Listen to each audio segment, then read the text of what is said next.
যায়। জি জি জি। হাঁসটার নাম কোন তো দেখি? এটা হলো Peking star. Peking star, Peking star হাঁস।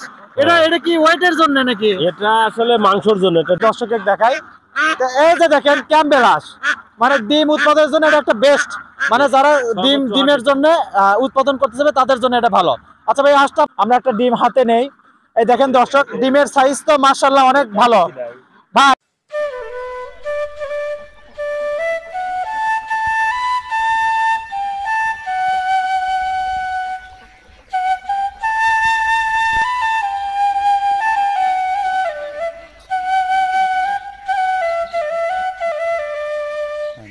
বিসমিল্লাহির রহমানির রহিম। আসসালামু আলাইকুম। কেমন আছেন সকলে? আশা করি আল্লাহর অশেষ রহমতে অনেক ভালো আছেন। আজ আমরা চলে যাচ্ছি সিরাজগঞ্জ শাহজাদপুর জেলার যে রেশমবাড়ি এলাকা ছিল সেই জায়গা।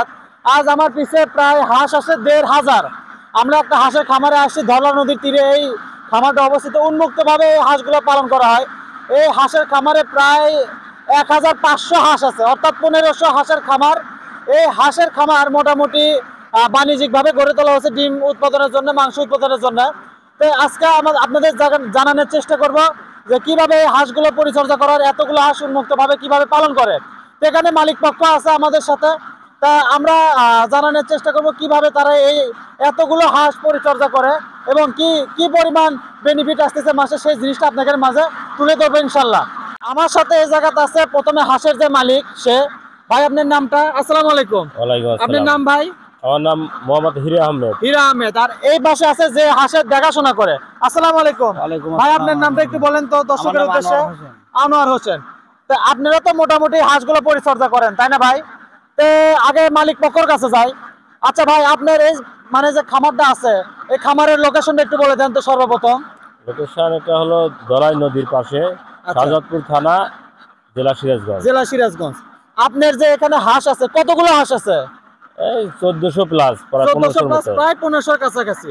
এর ভিতর হাঁসা কয়টা আর হাসি কয়টা?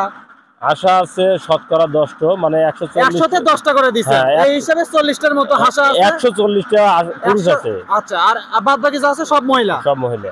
কি জাতের হাঁস আছে ভাই? এখানে আছে ক্যাম্বল, ঝিনুক, জিন্ডিং এবং কয়েকটা পিকিং স্টারও আছে। পিকিং স্টার আছে। হ্যাঁ। আপনি তো মোটামুটি একটা করে যদি সম্ভব একটু আমাকে ধরে দেখাবেন। তো আপনারা যে মোটামুটি হাঁসের যে খামারটা করছেন, এটা সর্বপ্রথম আপনার কত টাকা দিয়ে শুরু করছিলেন? আমি তো সর্বপ্রথম শুরু করেছিলাম অল্প হাঁস দিয়ে, মানে কতগুলো দিয়ে শুরু করছিলেন ভাই? ২০০ হাঁস দিয়ে শুরু করেছিলাম। অনলি সেই জায়গা থেকে আজকে আপনার প্রায় ১৪০০ হাঁসের খামার। ১৪০০ এখন তো আছে, কিন্তু আরো ৬ মাস আগে ৩০০০ ছিল। ৩০০০ ছিল, মানে সেল টেল দিয়ে এখন ১৪০০ রাখছেন। এটা কি মানে ডিম উৎপাদনের জন্য? ডিম উৎপাদনের জন্য। এই ডিমটা হ্যাচারিতে উৎপাদন হবে, বাচ্চা উৎপাদন হবে। বাচ্চাটা উৎপাদন হবে। আচ্ছা ভাইয়া, আপনি একটু যদি দর্শকের উদ্দেশ্যে বলতেন, আপনাদের এই যে ১৫০০ হাঁসের পরিচর্যা, আপনাদের সামনে দেখা যাচ্ছে যে ধরলা নদী, না? এই নদীতে তো আপনারা উন্মুক্ত করে হাঁসগুলো পালন করেন। তা আপনাদের টোটাল খরচ কত হচ্ছে প্রতিদিন? আমাদের টোটাল খরচ এখন সবগুলো হাঁস প্রায় ৪ মনের মতো ধান খায়। ৪ মনের ধান খায়, সেই হিসাবে এখন বাজার দর ধানের বস্তা কত মনে? ধরেন যে ১৫০০ টাকা মন। ১৫০০ টাকা, ৬০০০ টাকা আপনাদের খরচ হচ্ছে। জি। আমরা এই জায়গায় আসে যে আনোয়ার ভাইয়ের কাছে জানতে পারলাম যে হাঁসগুলোর ডিম পাড়া শুরু করে দিছে। প্রতিদিন কি রকম পরিমাণ ডিম পান ভাই? প্রতিদিন ৩১৫-২০টার মতো এখন উঠতেছে। মানে নতুন তো কেবল ডিম পাড়া লাগছে, এটা তো এখনো পুরোপুরি ডিমটা পারে নাই, আসে নাই। না না না। যদি সেরকম করে আসে তাহলে কি দিনে ১০০০ ডিম তোলা সম্ভব? হ্যাঁ সম্ভব। হ্যাঁ, ১০০০-এর উপরেই উঠবে, যেহেতু প্রায় ১৩০০ তো মেয়ে হাঁসই আছে। তাহলে সেই হিসাবে আমরা কাটিং ধরে ১০০০ হাঁস ধরলাম, ১০০০ ডিম উঠবে। ১০০০ ডিম উঠবে। আচ্ছা ভাই, আমি যদি সর্বপ্রথম একটা জিনিস দেখাই আমাদের এখানে, যে এই হাঁসটা আপনারা বলছেন যে এটা ব্রয়লার মুরগির মতো, এটা আপনারা মাংসের জন্য উৎপাদন করেন। এটা কি একটু আপনাদের ধরে দেখাতে পারবেন আমাদের? একটু ধরে দেখেন তো ভাই। ধরে দেখেন তো, একটু ধরে দেখেন ভাই, তাহলে একটু সুবিধা হয়। আসলে ভাই, হাঁস কিন্তু একটা ধরলেন আমাদের কথা অনুযায়ী। জি জি। হাঁসটার নাম কোন তো দেখি? এটা হলো Peking star. Peking star, Peking star হাঁস। এটা কি ওয়েটের জন্য নাকি? এটা আসলে মাংসের জন্য, এটা ডিম উৎপাদনের জন্য না। এটাতে বাণিজ্যিকভাবে কেউ যদি ব্রয়লার মুরগির মতো, মানে বাড়িতে ঘরে মাছালের পার, মানে পানি ছাড়াও এটা ই করা যায়। হ্যাঁ, এটা ৪৫ দিনেই ৩ কেজি ওজন হয়। ৪৫ কেজি, মানে ৪৫ দিনে 3 কেজি, এটা প্লাসই হয় না? হ্যাঁ হ্যাঁ হ্যাঁ। মানে যদি ভালো মতো যত্ন খাতে করা যায়। উন্মুক্তভাবে পালা, একটু বয়স বেশি, কিন্তু প্রায় 5 কেজি ওজন আছে। 5 কেজি ওজন আছে। একটু আমি হাতে নিয়ে দেখতে পারবো কি? হ্যাঁ দেখেন দেখেন। একটু দেখান তো। এই যে দর্শক দেখেন, ভাই কিন্তু আমাদের হাতে এটা ধরাই দিল। এটা আমি আসলে হাতে নিয়ে বুঝতেছি 5.5 কেজির মতো আছেই, 5 কেজির উপরে আছে। এই হাঁসটার নাম হচ্ছে কি? Peking star. Peking star. এটা বাচ্চা কিরকম দামে কিনেছিল ভাই? এটা 120 টাকা পিস বাচ্চা কিনেছিল। 120 টাকা পিস বাচ্চা। এটা বয়স এখন কিরকম? এটার বয়স এখন 3 মাস 3.5 মাস বয়স। 3-3.5 মাস বয়স। এই যে হাঁসটা ছাড়ে দিল। এটা মূলত মাংসের জন্য উৎপাদন, কেউ যদি মাংসের খামার করতে চায় তাদের জন্য এটা বেস্ট একটা অপশন। জি জি জি। ভাই এই হাঁসটা যে আপনারা যখন নিছেন কিরকম বয়সে নিছিলেন? একদিন বয়সের বাচ্চা নিয়েছিলাম। একদিন বয়সের বাচ্চা থেকে আজকে প্রায় বছর খানিক হয়েছে বয়স? না না 4 মাস বয়স ওটা। 4 মাসে প্রায় 5.5 কেজি। হ্যাঁ, মানে মাংস উৎপাদনের জন্য বেস্ট একটা অপশন এটা। এটা 45 দিনেই 3 কেজি হয়। 45 দিনেই 3 আমি কেজি ওয়েট আমি হয়। এটা ডিম উৎপাদন করব দেখে খামারে এনেছি। মানে আপনারা পরীক্ষামূলক কিছু নিয়ে আসছেন, 8-10টা হাঁস আছে। হ্যাঁ হ্যাঁ তো এই পরীক্ষামূলক দেখলে যদি পরবর্তীতে দেখেন যে লাভজনক, তাহলে আরো নিয়ে আসবেন আশা করা যায়। জি জি। ডিম উৎপাদনের জন্য এখানে কোন হাঁসটা সবচেয়ে ভালো ভাই? একটু আপনি বলেন তো একটু আমাদের। ডিম উৎপাদনে লাল এই ক্যাম্বল হাঁসটাই সবচেয়ে লাল ভালো। এক ক্যাম্বেল। এই হাঁসটা কি দেখান যাবে? একটু ধরে একটু দেখান তো, একটু দেখান। এই যে এই পাশে যে ক্যাম্বেল হাঁসটা ধরলো ভাই, এটা একটু আপনি দেখি, আমরা একটু হাতে নিয়ে দেখি, দর্শকের দেখাই। তো এই যে দেখেন ক্যাম্বেল হাঁস, মানে ডিম উৎপাদনের জন্য এটা একটা বেস্ট। মানে যারা ডিমের জন্য উৎপাদন করতে যাবে তাদের জন্য এটা ভালো। আচ্ছা ভাই, হাঁসটা আপনি ধরেন আর বলেন যে এই বাচ্চাটা কত করে কিনছিলেন আপনি? এই বাচ্চা কিনছিলাম আমি তো, এগুলো এর সেট আমার বড় হাঁসি কিনা, কিন্তু এর বাচ্চাগুলো কিরকম বাজার প্রাইস? 30 টাকা 32 টাকা এরকম। 30-32 টাকা পিস। জি। মানে এগুলো বয়স তো এখন 6 মাস প্লাস, যেহেতু ডিম পারতেছে সেহেতু 6 মাস প্লাস। হ্যাঁ 1 বছর প্লাস। 1 বছর প্লাস, তাহলে এগুলো প্রায় 6 মাস ডিম পাড়া হয়ে গেছে। হ্যাঁ ডিম পারছে। আপনাদের খামারে তো ডিমও আছে না ভাই? ডিমও আছে। ডিমও তো আছে, ডিম আমি দেখাচ্ছি একটু পরে। আর এই জায়গাতে ভাই আপনারা যে ইয়াটা করেন, এই খামারটা যে করছেন, এটা তাহলে প্রথম ইনভেস্টমেন্ট কত দিয়ে শুরু করছিলেন ভাই? একটু বলা যাবে কি? যদি আসলে আমি বাণিজ্যিকভাবে হাঁস পালিত অনেক দিন ধরে। অনেক দিন ধরে বাণিজ্যিক ভাবে হাঁস পালেন? অনেক দিন ধরে হাঁস পালি, প্রায় 10 বছরের মতো। আপনি হাঁসের সেক্টরে প্রথম থেকে, খামারি সেক্টর মানে হাঁসের সেক্টরে আগে ঢুকছেন? হ্যাঁ হ্যাঁ, মানে আমি 200 থেকে শুরু করছি। এখন আপনি 3000 পর্যন্ত গেছিল, সব কাটিং কুটিং এর 1400 আছে। হ্যাঁ হ্যাঁ। আচ্ছা ঠিক আছে। আর এই পাশে যে ভাই, এখানে আপনি জাত আছে প্রায় 4টা। একটা আছে হচ্ছে পিকিং স্টার, ক্যাম্বেল গেল, আরেকটা আছে এই যে ঝিনুক আছে, ব্ল্যাক হল আছে। ঝিনুকটা কি কাজে লাগে ভাই? ঝিনুকটাও ডিমের জন্য বেটার। ডিমের জন্য বেটার। কোন হাঁসটা বেশি ডিম পারে সবচেয়ে? সবচেয়ে ক্যাম্বেল না ঝিনুক? ক্যাম্বলও পারে, ঝিনুকও পারে, কিন্তু ফিটনেসের দিক দিয়ে ক্যাম্বলটাই ভালো। আচ্ছা ভাই, মনে করেন যে আমি যদি আপনার নাম্বারটা স্ক্রিনে দিয়ে দেই, আপনি কি সারা বাংলাদেশ হাঁসে ডেলিভারি করতে পারবেন না? ইনশাআল্লাহ পারবো। ইনশাআল্লাহ পারবেন। এটা কিন্তু অনেক কনফিডেন্সলি আপনি বলছেন। তাহলে আমরা কিন্তু অবশ্যই আপনার নাম সহ নাম্বার দিব। আর আপনি কিন্তু যতটুকু পারবেন কাস্টমারের জন্য স্যাক্রিফাইস করে দিবেন ভাই। এটা যেহেতু একটা দুটোতে নিবে না, যাই নিবে একবারে 100-150 নিবে, আপনার সাথে দাম দরকার নিবে। আমার কাছ থেকে হাঁস নিলে যেটা হবে যে সর্বোচ্চ ভালো মানসম্মত, যেটা সর্বোচ্চ সেটাই পাবে, এবং রোগ মুক্ত, এবং যে বয়সের হাঁস চায়। হ্যাঁ হ্যাঁ, মানে যে বয়সের হাঁসের দরকার, কারো যদি এক দিনের লাগে একদিনও দিবেন, 10 দিনের লাগে 10 দিনের, বুড়ানি চাইলে বুড়ানিও দিবেন। জি জি জি, এটা তো আপনি দিতে পারবেন। হ্যাঁ হ্যাঁ। আচ্ছা, এর আগে যেহেতু একজন আসছিল, হয়তো মিস্টেকলি ভাবে আপনার নাম্বারটা দেওয়ার কথা মনে ছিল, কিন্তু আমরা আপনাদের নাম্বারটা দিব। আপনারা যদি আমাকে দুই একটা ডিম দেখালেন ভাই, একটু সুবিধা হলো না, ডিমটা একটু যদি দেখাতেন। আপনার ডিম দেখান একটু। এই পাশে যে আছে ভাই, কিন্তু আরো 2টা হাঁস ধরছে, আমাদের সুবিধাতে 2টা আছে ভাই। এই হাঁসের পরিচয়গুলো যদি একটু দিতেন। এটা হচ্ছে ক্যাম্বল হাঁস। ক্যাম্বল, এটা মানে খাবি 4 জাতের হাঁসই ধরছেন আপনি? আচ্ছা দর্শক দেখেন, আমার হাতে যেটা আছে এটা হচ্ছে খাকি ক্যাম্বল নামে যেটা পরিচিত। এটা প্রায়, এটা ডিমের জন্য সবচেয়ে লাভজনক একটা হাঁস আমরা মনে করি। আচ্ছা, এটা তো প্রথমে দেখা যায়, এটা আমি ছাড়ে দেই, আপনি এটা একটু দেখান। হ্যাঁ, ঝিনুক হাঁস। ঝিনুক, এটার কাজ কি ভাই? এটাও ডিম পারে, কিন্তু এর ফিটনেসটা ওরছে একটু একটু মানে, এটা ডিম কি খাকির চেয়ে বেশি পারে না কম পারে? খাকির চেয়েও বেশি পারে, কিন্তু একটু ফিটনেসটা মানে উইক হয়। হ্যাঁ হ্যাঁ, মানে ওগুলা একটু দুর্বল। খাকি আবার মাংসের জন্য ঠিক আছে, ডিমের জন্য ঠিক আছে, এই জিনিসটাই বুঝাচ্ছে। জি জি জি। আপনার যে হাটে আমি লক্ষ্য করলে দেখা যাচ্ছে আপনার খাকি আর এই ঝিনুকটা সবচেয়ে বেশি আছে। আচ্ছা আচ্ছা। তারপরে যেটা আছে ভাই, এবার আপনি এই পাশে ব্ল্যাক হল, এটা কি কালো থেকে ব্ল্যাক হল? ব্ল্যাক হল, হ্যাঁ হ্যাঁ, এই হাঁসটা ডিমের জন্য খুবই ভালো এবং মাংসের জন্য ভালো। এটা নতুন জাত, এটা সচরাচর নাই। এটা কি মোটামুটি আপনি নতুন তুলছেন কি? না, আছে আরো কারো কাছে হয়তো আছে, আমি অল্পই আপনার কাছে এখানে অল্প পরীক্ষামূলক তুলছেন। যদি পরবর্তীতে এই জাতের হাঁসটা যদি কেউ ভাই, যদি আপনার কাছে ধরেন একদিনের বাচ্চা নিতেছে, আপনি দিতে পারবেন? কি রকম দাম ধরবেন একটু যদি বলতেন? এটার দাম বেশি, ওই ঝিনুক বলেন নিচে 45 টাকা, আর উপরে তো সেটা বাজারের উপর ডিপেন্ড করে। আর এই যে পিকিং স্টার যে সাদা হাঁসটা আছে আমাদের, এই যে সামনে যে বড় বড় সাদা রাজা হাঁসের মতো, এগুলোর বাচ্চা কি রকম রাখবেন?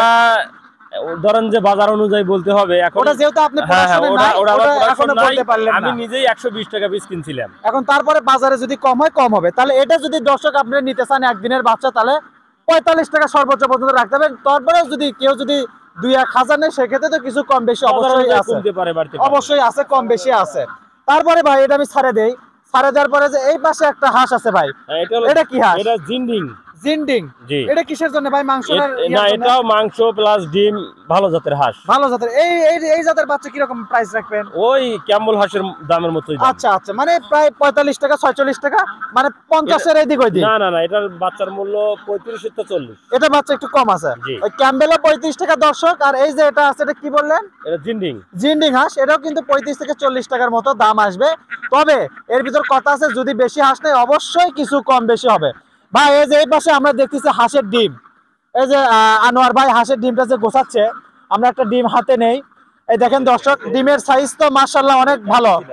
ভাই এই ডিমগুলো আজকে বাজার মূল্য কত চলতেছে আজকে রেটে ভাই? এটার বাজার মূল্য কেমন খালি চলতেছে আজকে? এই ডিমটা যেহেতু আমরা বাচ্চার জন্য উৎপাদন, এটা বীজওয়ালা ডিম। হ্যাঁ, বীজ ডিম। কেউ যদি ডিম নিতে চায় তাও আপনি দিতে পারেন, বীজওয়ালা ডিমও দিতে পারবেন। মানে দেখেন দর্শক, এই যে আমার হাতে যেটা আছে এটা কি মানে খাকি ক্যাম্বেলের ডিম না? হ্যাঁ, এটা খাকি ক্যাম্বেল। আচ্ছা, এটা কি রকম হালি? এটা 80 টাকা হালি, 20 টাকা হালি, 20 টাকা পিস। এটা তো বীজ দেওয়া ডিম একদম। হ্যাঁ। এই যে এই পাশে দেখেন অনেকগুলো আছে দর্শক, আপনারা যদি দেখেন এই খাসি ভরা, এটা তো আজকের কালেকশন, নগদের ডিম, একদম টাটকা ডিম, এগুলো কিন্তু আজকে কালেকশন করা। আর এই যে এই পাশে যে হাঁসগুলো আছে আমরা আপনাদের একটু দেখাই, যে দেখেন শুধু হাঁস আর হাঁস, প্রায় 1500 হাঁস নিয়ে এই খামার গঠিত, উন্মুক্ত ভাবে পালন করে। আপনারা যদি কেউ উন্মুক্ত ভাবে পালন করতে চান, এইভাবে পালন করতে পারে। ধওলা নদীর তীরে এই হাঁসের খামার অবস্থিত, হীরা ভাইয়ের খামার। হীরা ভাইয়ের খামারে সিরাজগঞ্জে, এটা হীরা এবং রবিকুল ভাইয়ের খামার, দুজন মিলে, যেহেতু শেয়ারে আছে, দুজন মিলে এই খামারটা দিছে। আচ্ছা আনোয়ার ভাই, আপনার সাথে একটু কথা বলি, যেহেতু আপনি হাঁসের পরিচর্যা করেন, আপনি যে হাঁসের পরিচর্যা করেন, এই যে হাঁস, এটা কি প্রতিদিন কটার দিকে ছাড়েন ভাই? প্রতিদিন আমরা 8টার দিকে ছেড়ি। 8টার দিকে ছাড়ে দেন? হ্যাঁ, 7টার দিকে ছেড়ি, ডিম থাকে যায়। আচ্ছা, মানে ওই 8টার ভিতর ডিম পাড়া ক্লিয়ার হয়ে গেলে আপনারা হাঁস ছাড়ে দেন? না, ডিম পারে রাত 2টার থেকে। রাত 2টা থেকে সকাল 7টার মধ্যে ডিম পাড়া ক্লিয়ার? 8টা পর্যন্ত ডিম পারে। 8টার মধ্যে। আমরা দেখলাম যে আপনি যে নদীর তীরে একটা ফাইন ধানের করে দিচ্ছেন, ওটা কি আপনি সকাল থেকে খাওয়া দাওয়া শুরু? হ্যাঁ, ওটা সকাল থেকে শুরু হয়, বিকেল পর্যন্ত। বিকাল পর্যন্ত খাওয়া। যেহেতু আমরা একটু সন্ধ্যাবেলা ভিডিও করতেছি, একটু অন্ধকার আসতে পারে, তবে এই জায়গা হাঁসগুলো আপনারা ক্লিয়ার ভাবে দেখতে পারবেন। আচ্ছা আনোয়ার ভাই, রোগ ব্যাধি বলতে কি আছে হাঁসের? কি আপাতত কি কোনো রোগ ব্যাধি আছে? আপাতত রোগ ব্যাধি মনে করেন যে হতেই পারে, ঠান্ডা লাগতে পারে, ওই যে রক্ত মাংসের জিনিস অল্প বিস্তর তো এদিক ওদিক হবে, এটাই স্বাভাবিক। সাইলাটা না দিছি, ওইটা এই আপনারা, আমরা যাওয়ার পরে জিনিসটা পর্দা দিয়ে দেন? পদ্রা দিয়ে দেবো যাতে শিশির না পড়ে। আচ্ছা ভাই, আপনারা ওষুধ হিসেবে আপনারা কি ব্যবহার করেন? ওষুধ হিসেবে আমরা প্রথমে আগে হাঁসের ভ্যাকসিন 2টা ঠিক রাখি। 3টা ভ্যাকসিন ঠিক রাখেন হ্যাঁ আপনারা? হ্যাঁ। আচ্ছা, কোন ডাক কলেরা, ডাক কলেরা ভ্যাকসিন 2-3টা ভ্যাকসিন ক্লিয়ার রাখি, ঠিক রাখলে মোটামুটি হাঁস পালা লাভজনক। হ্যাঁ। আচ্ছা হীরা ভাই, যদি কোনো নতুন পালক হাঁস মনে করেন যে পালন করতে চায়, তাহলে কোন জাতের হাঁস থেকে শুরু করা ভালো? ক্যাম্বলের হাঁস দিয়ে শুরু করা উচিত। আমি সারা বাংলাদেশের যদি নতুন উদ্যোক্তা খামার করতে চায় সবাইকেই বলবো যে কেউ জানি কখনো মানে 2-1000 দিয়ে শুরু না করে, শুরুটা যেন অল্প দিয়ে করে, তারপর যখন সাকসেসফুল হবে তখন জানি সে বৃদ্ধি করে। কমটা তাও কত? 50টা? না, 50টা বলতে না, কারণ একটা মানুষ তো, একটা লোক যদি কর্মচারী রাখে তাকে খাটতে হবে, অবশ্যই খাটতে হবে। 400-500 দিয়ে 400 থেকে শুরু করার পরে আল্লাহ যদি তাই ইনশাআল্লাহ হয়ে যাবে। হ্যাঁ, কিন্তু প্রথমে জানি 2-1000 দিয়ে শুরু না করে, এতে লস খাওয়ার একটা সম্ভাবনা থাকে। অনেকে আমাদের দেশে নতুন উদ্যোক্তা আছে, হয়তো হুজুগের বসে হুট করে প্রথমে 1000 তুললো, এটা কিন্তু তারা লসের মুখে পড়ে, যার জন্য একজনের দেখে 10 জন আর আগাতে সাহস পায় না। আর সবাই যদি অল্প অল্প শুরু করে, যখন আপনি এই জায়গায় শুরু করছেন, এই পাশে যে হাঁসগুলো আছে, আপনি কিন্তু 200 থেকে শুরু করছেন, আপনাদের বলছেন 200 থেকে আজকে আপনাদের এই অবস্থা। তাহলে কেউ যদি নতুন অবস্থা শুরু করে প্রায় 400 থেকে শুরু করুক, আর খাকি ক্যাম্বেল দিয়ে শুরু করলে সবচেয়ে বেস্ট হয়, মোটামুটি ভালো হয়। তাই মোটামুটি আমরা হীরা ভাইয়ের সাথে কথা বললাম। হীরা ভাই যদিও ব্যস্ত মানুষ, তবে আমাদের অনেক সময় দিছে। আপনারা যদি কেউ কোনো ভাই ব্রাদার এই হাঁসের বাচ্চাগুলো কালেকশন করতে চান, তাহলে এই শাহজাদপুর সিরাজগঞ্জ থেকে কালেকশন করতে পারবে হীরা ভাই এবং রফিকুল ভাইয়ের খামার থেকে। অবশ্যই ভাই একটু কম রাখবেন, আমরা কিন্তু স্ক্রিনে নাম্বারটা দিয়ে দিব ভাই, অবশ্যই। এবং শুধু বাচ্চা না, ডিম পাড়া হাঁস এবং ডেকি হাঁস মানে যে কোনো বয়সের হাঁস যা কিছু আছে সব আপনার থেকে নিতে পারবেন। এবং হাঁস যদি খামার করে এ বিষয়ে যে কোনো পরামর্শ আপনারা দিতে পারবেন, এবং অল্প খরচে কিভাবে হাঁস পালা যায় সব পরামর্শই দেওয়া যাবে। মানে কোনো নতুন উদ্যোক্তা ভাই বোন যদি এই সম্পর্কে মানে জানতে চায়, এই নাম্বারে ফোন করে আপনারা জানাতে দিতে পারবেন ইনশাআল্লাহ, কোনো সমস্যা নেই। এটার জন্য হীরা ভাইকে অবশ্যই ধন্যবাদ জানাই। তো মোটামুটি সুন্দর লাগে আসছে যে মাগরিবের আজানের সময় হয়ে গেছে। এই পাশে আমরা যতটুকু দেখানোর চেষ্টা করলাম প্রায় 1,500 হাঁস। আজকের কথা না ভাই, 1,500 হাঁস কন্ট্রোল করা অনেক বড় বিষয়। আমরা দেখলাম আপনি নদীর থেকে তুললেন, অনেক কষ্টসাধ্য বিষয়, তবে কষ্ট করলে কেষ্ট মেলে, এটা সত্যি কথা।